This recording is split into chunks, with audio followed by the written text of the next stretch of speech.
जहाँ प्रेम होता है वहाँ त्याग सहज ही घटित होता है। प्रेम के बगैर त्याग असंभव है। त्याग क्यों करोगे? किसके लिए करोगे? क्यों करोगे? यदि त्याग कुछ भी कर रहे हो तो इसका मतलब आप प्रेम में हो, और जिसके प्रेम में होते उसके लिए त्याग करने के लिए सिद्धता होती ही है। और प्रेम कष्ट सुख और इन दोनों के परे है। इसलिए प्रेम होने पर कष्ट सहने का, नुकसान उठाने का भी बल मिलता है। तो कष्ट सुख, ये लाभ और नुकसान, ये साधारण है, जीवन में होता है। कहीं लाभ हुआ तो कहीं नुकसान हुआ, कहीं सुख मिला कहीं दुख मिला। ये द्वंद्वात्मक जीवन की शैली में ये द्वंद्व से ऊपर उठने की कौन सी बल है? वो प्रेम है। यदि कष्ट कोई भी सह रहा है दुनिया में कहीं पर भी, वो इसलिए सह रहा है कि उनके भीतर प्रेम का बल है। जब प्रेम ही नहीं है, कहीं लगाव ही नहीं है, फिर कष्ट सुख बहुत ज्यादा लगता है। उस छोटी सी बातों भी बड़ी मुसीबत लगने लगती है। मगर एक दिशा है, एक लक्ष्य है, एक प्रेम है जीवन में, तो कष्ट सहने की बल सहज ही प्राप्त हो जाता है। इतना काफी है ना। आज का इस ज्ञान पे जरा सोचो भाई। रात भर जगने का बड़ा कष्ट लगता है, मगर एक माँ के लिए करती है वो। क्यों?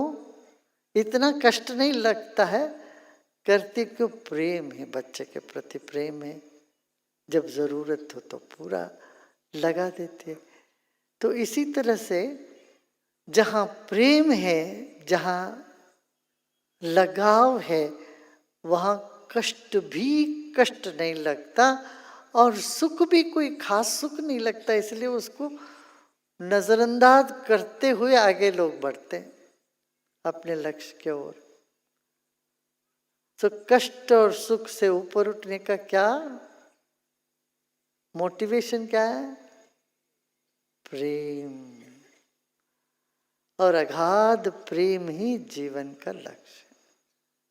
अटूट और अगाध प्रेम का अनुभूति ही आध्यात्म है। आध्यात्म माने सिर्फ बैठ के कोई नाम जपना रटना नहीं है। अध्यात्म माने अपने भीतर जो अलग है प्रेम का, उसको जगाना है। यहां पर ये ध्यान रखना चाहिए, प्रेम माने कोई भावुकता नहीं है। हम प्रेम माने अक्सर भावुकता समझ के बह जाते हैं। भावुकता नहीं है, हमारा अस्तित्व है। प्रेम हमारा अस्तित्व है।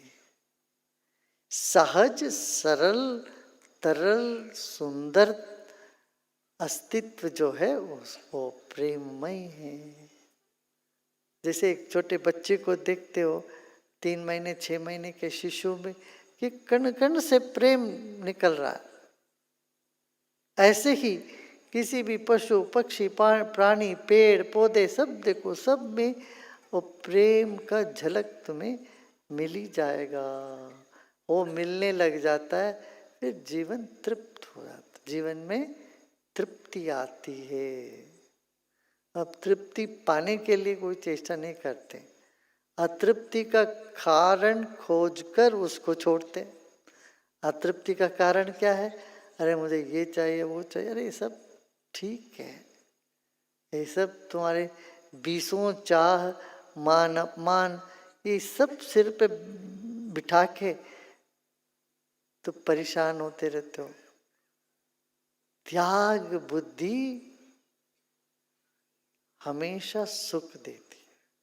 जब भी कोई सन्यासी कहीं भी आते हैं, किसी कार्यक्रम आते हैं, ये वेद पाठी लोगों का ये एक रिवाज है, एक मंत्र बोलते हैं वो। इधर भी जब भी रुद्राभिषेक में वो नमस्कार करने से पहले खड़े होके मंत्र बोलते हैं। वो मंत्र क्या है? त्यागे नैके अमृतत्व मानसो। त्याग से सिर्फ अमृतत्व की प्राप्ति होती, न कर्मणा न धन न प्रजया न धने न।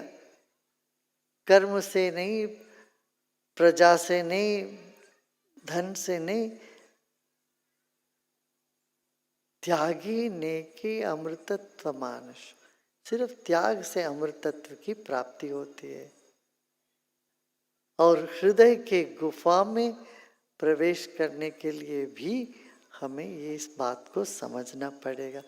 ये कह करके वो सन्यासियों को, साधुओं, गुरुओं को, गुरु को नमस्कार करते हैं ये मंत्र बोल के। आपके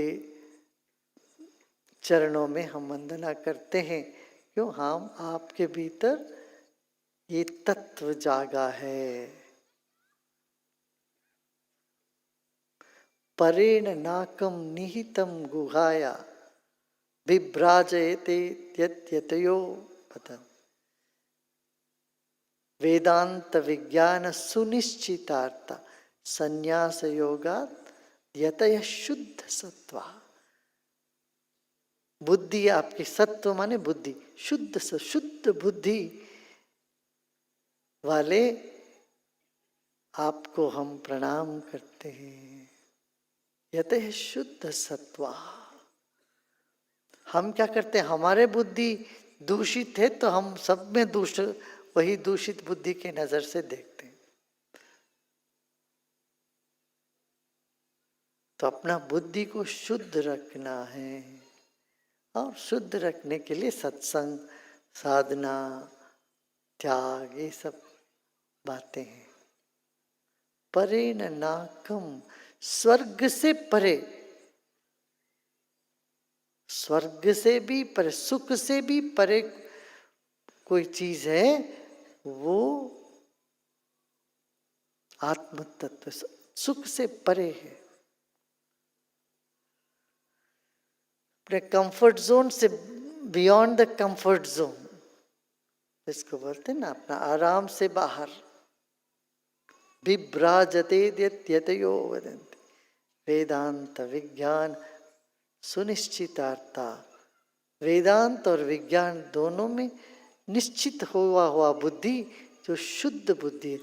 विज्ञानी के दृष्टिकोण से भी देखो तो सारा संसार एक अलग नजर से दिखाई देगा, और वेदांती के दृष्टिकोण से देखो तब भी एक अलग दृष्टिकोण से आप दिखाई देगा सारा संसार। तो इन दोनों वेदांत और विज्ञान से सुनिश्चित कर लो, यही सच है। क्या?